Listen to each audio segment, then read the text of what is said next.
want you to imagine you're a pirate, okay? Now, for this premise, I have to get you to understand what a pirate is, what they actually do, okay? You have to understand that before we can even get into this topic. Now, people get a lot of things wrong about pirates, okay? And I'm specifically talking about like pirates, from the Gold Age, Silver Age pirates, Blackbeard, Horny Gold, yeah, those pirates, Dread Pirate Roberts, all those guys, okay? Now, their system was not what you think. Okay, it's not what you think, it's not what you thought. Now, there are some exceptions, like Blackbeard was really prone to freeing slaves and taking them as part of his crew, and then later, when he was trying to retire, he sold them all back into slavery. Yeah, well, wouldn't you know it, that pirates generally aren't good people. Although, that could be the mercury poisoning / syphilis-induced insanity that he had, because the only cure for syphilis is to treat the affected area of mercury, and yeah, he got a real thick needle placed in a very special pork roll sausage. Regardless, though, pirates generally go to do a system. Okay, now there's a couple vernaculars that get thrown around, like mutiny. Okay, what is a mutiny? Well, a mutiny is basically you can't fucking wait to get rid of the guy. Okay? You're not voting him out, you're not changing command. You're just immediately fucking getting. You hate this guy so fucking much. He did something so stupid, or he's been irritating you for so long. You and a majority of the crew just decided, fuck it, let's just skip the vote and just fucking kill this guy. Okay, that's a mutiny, right? Okay, so that's mutiny gets thrown around a lot because it does happen. It usually happens when a captain refuses to step down. And now I can tell I've lost you. I see it in your face. You're like, what? Step down? Why would they step down? They're in charge. It's their ship. Blah, blah. No. You're wrong. The ship itself is not anyone's ship. At most, at best, maybe a separate third party paid money for that ship. And that ship is usually either stolen or captured or whatever, and a bunch of like-minded individuals get, together and decide to have a business opportunity. Now, the average crew member on a pirate ship, they make in 1 week what the average sailor makes all fucking year. Okay? Pirates got rich fast, and they lived very loosely. And here's the other thing, if they lost a leg or an eyeball or a nose or an ear, they got compensated. It was a business opportunity, all right? And you'll notice that, it's like, whoa, hey, business opportunity. Who else uses business opportunities? Well, I'm glad you asked.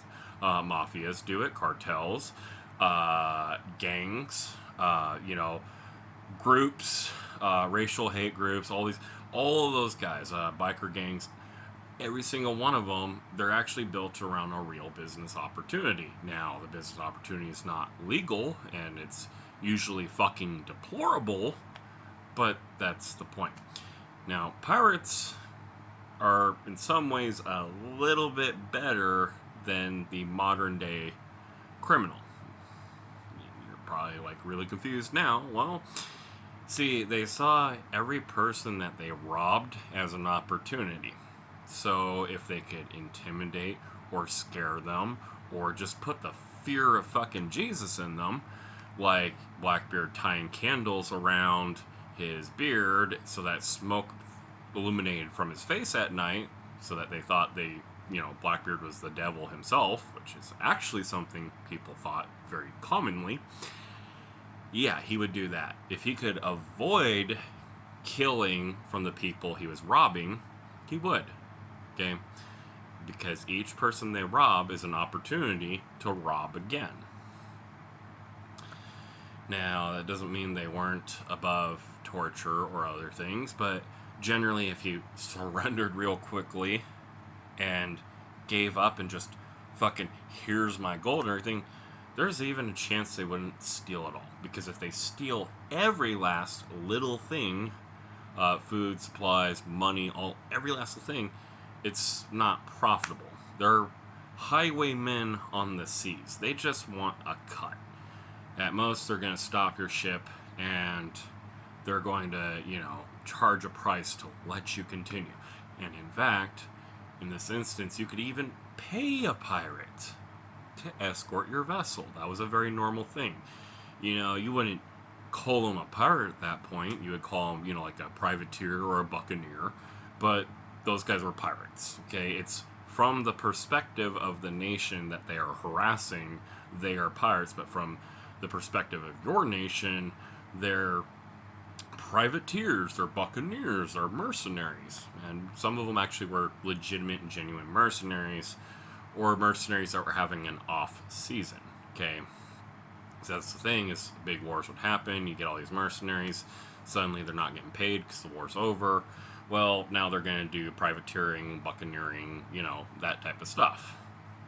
And governments also employed them because they didn't want other nations, to develop fully economically so that they can return to might and have another war. So what's the best way to do that?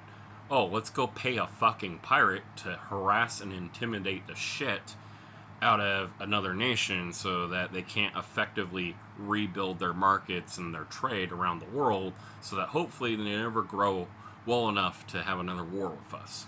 Okay. One of the, the big instances, Blackbeard and all them, Silver Age of Piracy, right? That was after the Spanish Armada got wrecked and caught fire in a storm by what everyone considers as an act of God, because they had one of the biggest fleets in the world. They dwarfed everybody, okay? These, like the Spanish Armada, these guys would just show up and surround your entire country, and you would be able to ride a fucking horse across the ocean, because they would pack the boats in so tightly, you could just gallop a horse across the decks of the boats and get to the end. It was like having a land mass that was floating on the ocean that was like 3 or 4 times the size of your island. It was disturbing, to say the least.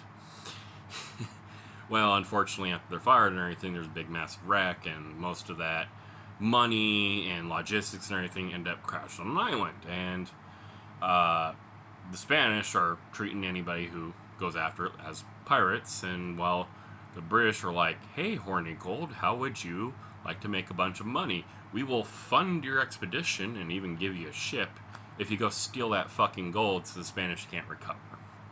Okay. Now you know what a pirate is, right? Now you understand. Now you understand that they're business opportunists. They're usually backed by a government or a third party. They usually have a really specific job, and they're not even out to kill anybody. They're not even out to pillage or rape, which is insane. They're not a barbarian. They're different, right? So now, here's how they work, okay? Each member of the ship gets a share. Okay, the captain gets 1.5 shares. The crew gets 1 share. The cook, barber, that guy gets 1.5 shares. And if that guy just so happens to also be your doctor and dentist, he's getting another 1.5 shares. So those are normally 2 people. You want to have a doctor, dentist, and then a barber and a cook, but that might just be 1 person. So he's getting 3 shares, and that guy is actually the best paid out of anybody. He's making twice what the captain's making. He's making triple what you are. And lastly, there is, our boatswain, quartermaster, that guy. He's in charge of boats leaving, coming to and from the ship. But he's also in charge of quarters. He's in charge of supply. He's in charge of your food. He makes sure that you have clothes, that you have food, that you have, a place to sleep. Nobody fucks with the quartermaster, because he is, well, He decides where you sleep. He decides, whether you can eat, if you can drink alcohol. He decides fucking everything. What the captain really does, he's the battle tactician. He's the guy that is in charge when you're in battle. But when he and the rest of you are not in battle, he is not in charge. Okay? Captain can make decisions, but the captain is not usually fully in charge 24/7. There are some differences. Take, for instance, Blackbeard. Blackbeard was such a menacing and oppressive presence that he was just outright in charge most of the time. He did have a quartermaster who he greatly respected. And at first it was somebody else. That guy died, and then later it was Black Caesar. And Black Caesar was an absolute fucking terror. Now, Blackbeard's also a little bit of a different thing, because you can't really mutiny the guy, because again, he was freeing slaves and adding them to his crew and telling them they're free, and they had just infinite loyalty for him. They were willing to do whatever, even to the point of falling for being resold into slavery. Yeah, Blackbeard, not really the good person you thought he was he? But, generally speaking, everybody gets a share. Captain's only in charge in battles. Quartermaster's usually in charge all the time. You have the doctor and you have the cook. Sometimes they're one person. They make the most money, right? But in 1 week's salary of getting your one share, you're making more in that 1 week than most sailors are making in an entire year. And in a year, you're making more than they're making in their entire fucking lifetime. And you don't have to pay for, food and money. Now, people are like, oh, well, you could die horribly. Well, as a sailor, you could die horribly. I mean, the British weren't doing so fucking great, were they? But with that, I mean, yeah, you could die horribly. You could lose an eye. You're going to get compensated for that. You can lose a leg. You're going to get some. If you get some kind of grievous bodily harm, the guy who's your doctor, dentist, and the quartermaster, they get together and they decide how much money you get as compensation. Because losing a fucking eye is kind of a big deal, right? And generally, they would pay fairly. See, at the end of the month, the cost to run the ship, the cost to run pairs, paying people for their bodily injuries, they lose an eye, they lose a nut, they lose a finger, whatever. All of that gets deducted from the money pool that you have made, and then everybody gets a share. Now, you'll notice that the shares are based on 1, 1.5, and 3. Okay? So it's more like a fraction. So if I have, let's see, what's the easiest way to deal it? If I have 10 people, okay? Captain's giving 1.5 shares, the quartermaster's getting 1.5 shares, let's say that's 15 gold, okay? And the rest of the crew's getting 10 gold. Just for easy math, right? And then, the doctor or whatever and all them, they're getting 15 gold. But if it's just one person, they're getting, fucking 30 gold. They're getting more than everybody else. More like hundreds of thousands of gold coins in a time when the average peasant of this time and era had some silver in their bag and maybe a couple gold coins, but they were splitting pennies because they needed something that was worth half of a penny at that time. There were also wheat pennies. That was another thing too. People were poor, and you're making a king's ransom in a year. Okay. Now, therein lies this little thing here. I mean, everybody's getting their share, everybody's making money, everybody's doing their thing. Well, now we understand what a pirate is, how they operate, how they do things. They're terrorizing people, but they're not trying to kill them. They're just trying to rob them. They're trying to make a fortune or anything. And they're trying to prolong this, engagement. They're not even trying to rob people to the point where, people are not making money. In fact, realistically, they're just charging a toll. Now, if somebody went out of their way to piss them off, and they really badly wrecked the ship, or they killed a lot of crew members or something, now those pirates are going to make you pay. You're going to pay for the repairs to their ship. You're going to pay for the crew members that you killed, the crew members that you injured. They're going to take fucking everything. Pirates are vindictive and, understandably so. You killed a lot of their people, okay? That's their co-worker you got killed, right? So, there were instances where they just absolutely robbed, blah, blah, blah. Or if they had a political reason to hate somebody, then it's rob, rape, and murder. Okay, if they don't like you on a political or on a personal level, it's rob, rape, and murder. Okay, it's not. Don't piss the pirates off. And a lot of people at that time were complying and surrendering to pirates if they couldn't outrun them, because surrendering and having a more peaceful robbery was better than maybe potentially pissing them off and then not making any money at all. And because people are starting to surrender, you start to have this interesting thing where people are starting to engineer faster and faster ships to try to outrun pirates. Because if you outran a pirate and it pissed them off, they weren't likely to rob more from you or kill you for it. It's just you outran the pirates. That was like the meta strategy. But if people realized they weren't going to be able to outrun them, the chances of them doing a broadside was very thin and far in between, unless it was an actual navy. Now, if it's the navy, because here's the thing, it's the navy were getting irritated at these pirates and everything, ruining their economic plans. So, yeah, they would try to make themselves, they would hide soldiers beneath the deck, make a normal crew run the ship, and then surprise them with, hey, surprise, we're soldiers, we're going to open up our fucking broadsides, we're going to kill as many of you as we can because we want to get rid of you specifically, okay? And, there was the other thing too. If you were caught being a pirate, you were pretty much in the fate worse than death, and that was called the gallows, okay? Gallows were not hanging people, they weren't beheading people. That was the preferable way to go if you got caught.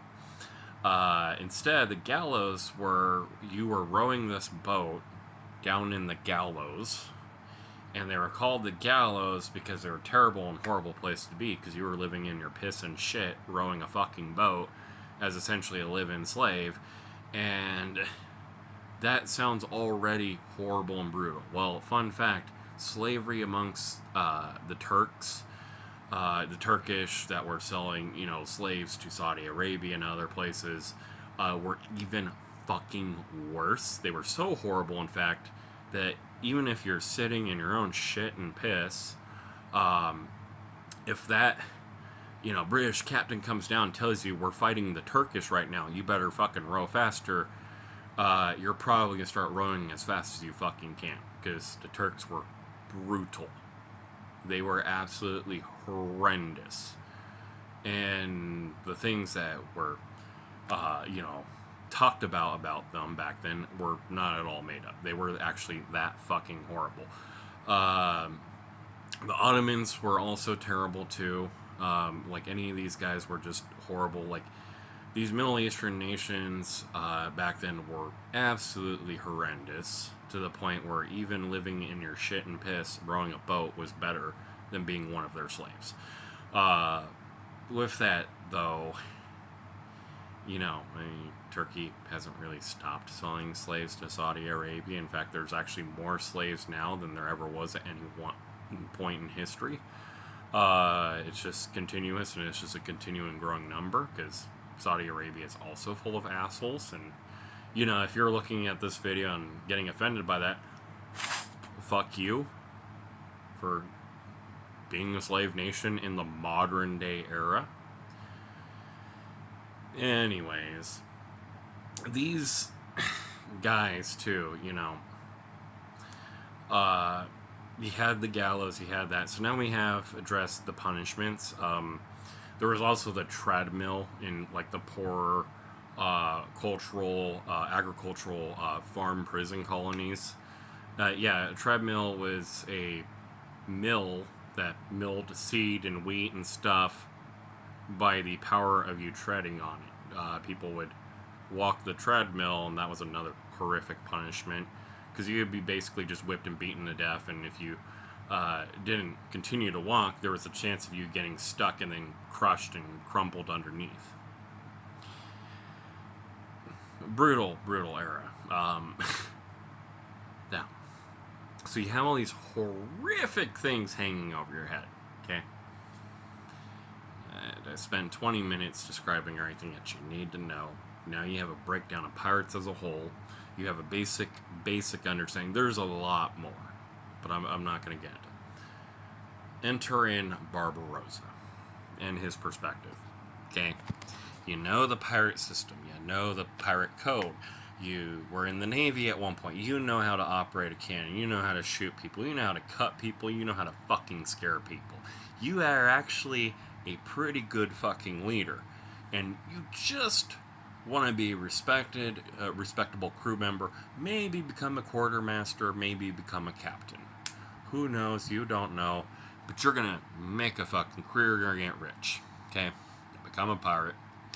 And you find this legendary captain, Captain Jack Sparrow, and you join his crew. And you realize really quickly that he does not respect his quartermaster. In fact, he insults him every chance he gets. He does not respect the crew. He's terrible with money. He is absolutely fucking horrendous with money. Okay?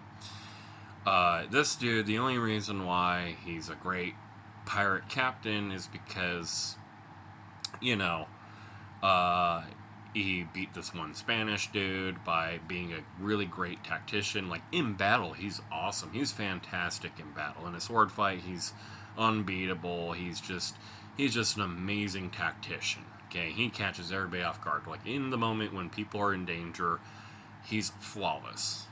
But elsewhere, he's not letting his quartermaster do his job. He's actually, you know, in charge all the time. He's terrible at it. You're not making any money. He's doing horrible.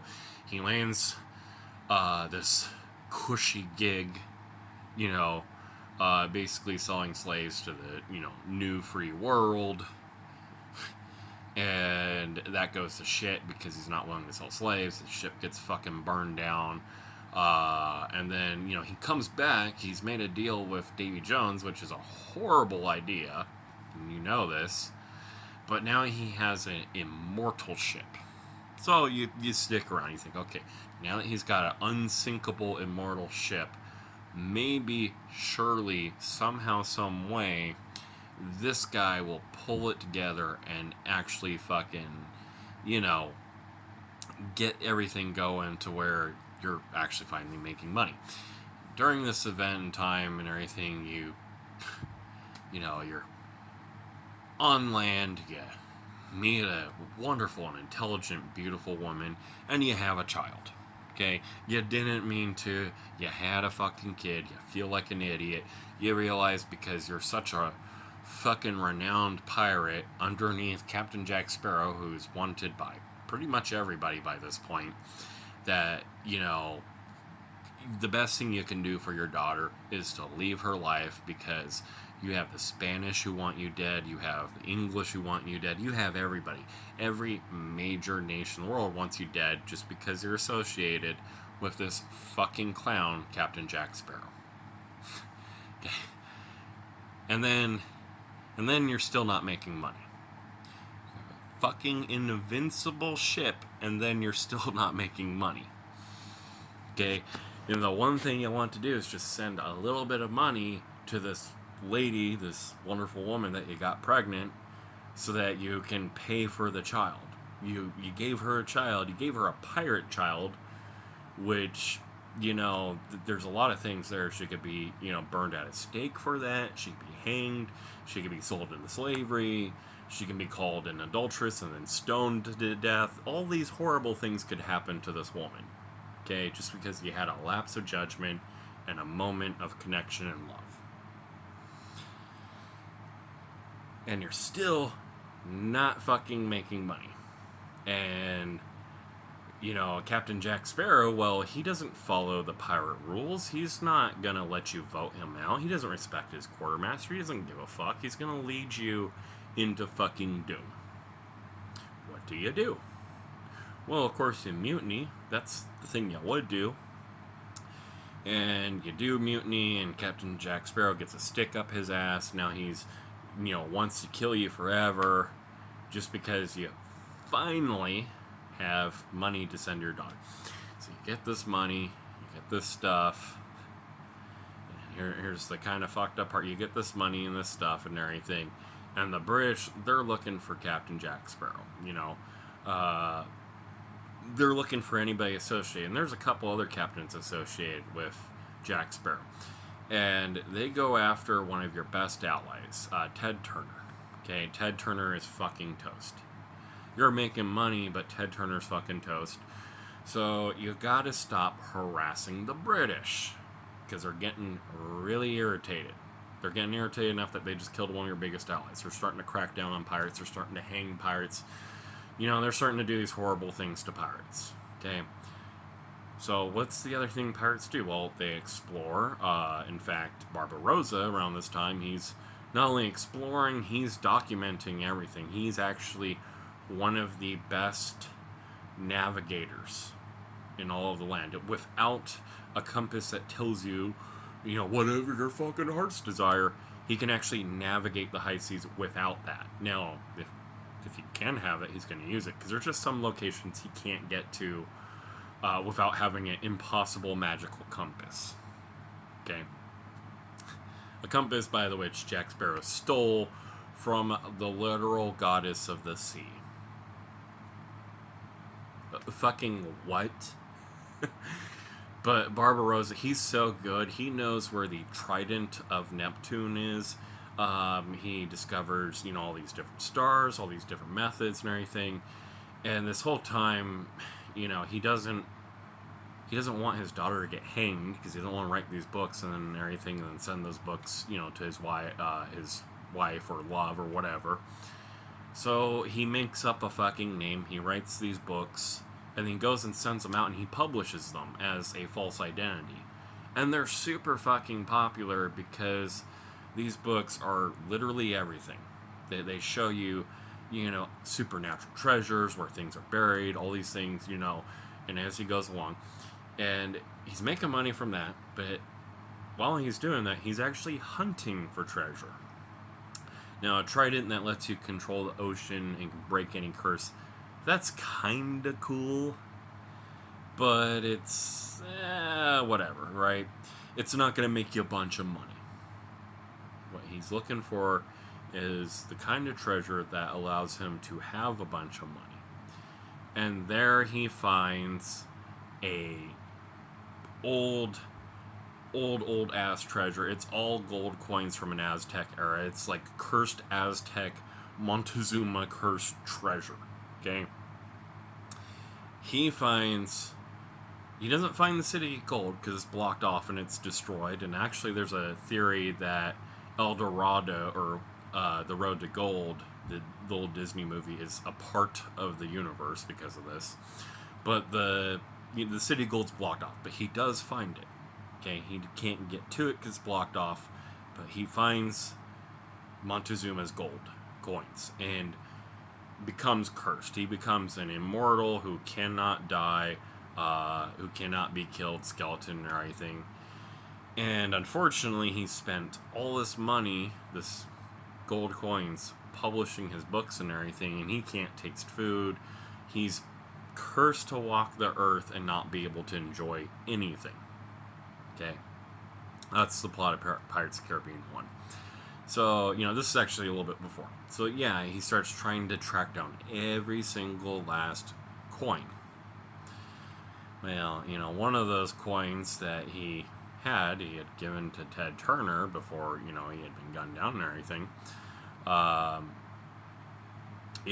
It's a little shaky, and yes, I understand there's a little bit of a loophole, because one storyline is he finds the coins after Ted Turner dies, and one storyline is he finds it before. It's probably before, just because Ted Turner has a coin and gives it to his son. uh, which we see William Turner in, the first Pirates of the Caribbean movie. But now he's scrounging for every last fucking coin. He just can't find this one last coin. Okay?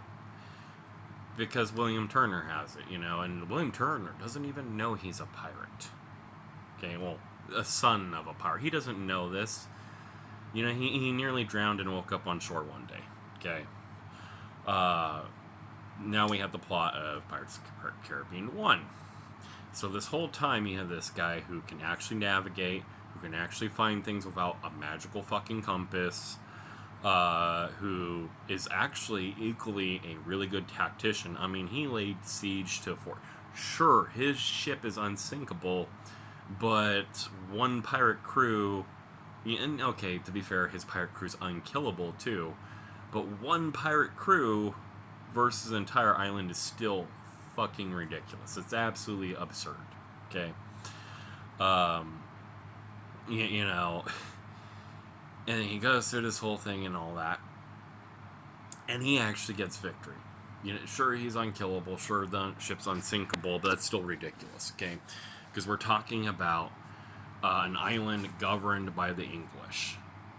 Okay? They're outnumbered like fucking 10 to 1, and you can still be captured, you can still be imprisoned, okay? Just because you're unkillable doesn't mean, you're not in some kind of imminent danger of something, right? But here comes Jack Sparrow, ruins your fucking plans, and actually doesn't even ruin your plans. You succeed in your objective, you just die in the process, But because Jack Sparrow, owes Davy Jones a bunch of fucking souls, and because Captain Jack Sparrow also stole a magical compass from the fucking goddess of the sea, she resurrects you, and oh yeah, great. Now now you're in the midst of a battle between Davy Jones, who's trying to steal everybody's soul and make them a fucking immortal, slave on a pirate ship. You just literally died so that you could avoid being an immortal slave to a pirate ship. And here you are now getting dragged back into the fucking logic just because you're vaguely associated with the fucking guy who killed you in the first place. You see how ridiculous this is? You see how justified Barbarosa is in this whole fucking thing? And Jack Sparrow, he goes on to, oh, what's that, Jack Sparrow? You didn't kill that Spaniard, who's famous for hunting down pirates, and now you're trying to find the trident that only I can find because my daughter has the map. Oh, you managed to drag my fucking daughter in harm's way, the exact thing I did not want. So now I have to sit there and pretend she's not my daughter while I try to protect and save her. It's never mind the whole thing with Blackbeard. Okay, the whole Blackbeard, steals Jack Sparrow's ship from Barbarosa. Barbarossa's fucking pissed. He wants to kill Blackbeard. Jack Sparrow is just in the midst ruining that one too. In fact, Jack Sparrow, prevents it several times. It's like a whole fucking fiasco. Barbarossa just wants the Black Pearl because he actually earned that ship. It wasn't given to him by the fucking British. He actually mutinied for it, and reasonably so, and he actually turned, an immortal ship into a profitable venture, something that Jack Sparrow could never do. Jack Sparrow could not turn a immortal, unsinkable ship into a profitable venture. And Davy Jones gave so little fucks that Davy Jones was just gonna let the ship lie. Davy Jones did not care that Barbarossa was now in control of the ship. He just wanted to settle the account with Jack Sparrow. To be fair, Jack Sparrow, despite all of the garbage and everything, somewhere deep down there's some tiny semblance of a reasonable and honest individual. Buried under a mountain of fucking rum and alcohol. Because he didn't believe that people could be cargo. Okay, he set them free. So somewhere deep down there is a reasonable individual. But this trauma of having his ship burned is what he uses as a justification to treat all of his allies like shit. Okay, Barbarosa, he doesn't care about all that. He was still on Jack Sparrow's crew after the fact. What he did care about is that he was starting to be treated like fucking crap and he wasn't making any money. Money that he needed for his daughter. And then, Jack Sparrow finds out later, but it doesn't matter, dude. You can't just use people and expect them to be loyal to you. Okay? They are not required to set themselves on fire to keep you warm, right? But that's the promise. Jack Sparrow is a user surrounded by enablers in a world where people only succeed by taking advantage of every little moment. And the thing about Jack Sparrow is, deep down somewhere, despite being a, relatively reasonable and morally grandstanding individual, he has adapted to using everybody to the point where nobody gets anywhere. They're just in the fucking slog with him. And it probably was the probable idea, and this shows you that, when you take a decent person, you bury enough filth on top of the decency, eventually they become a piece of shit. The probable reason why he wasn't turning a profit is because he was going to sell all of his crew to Davy Jones to save himself. Him and his ship. And Barbarosa probably had an understanding of this exact idea. So, with all that in mind, this is why Barbarosa is actually justified.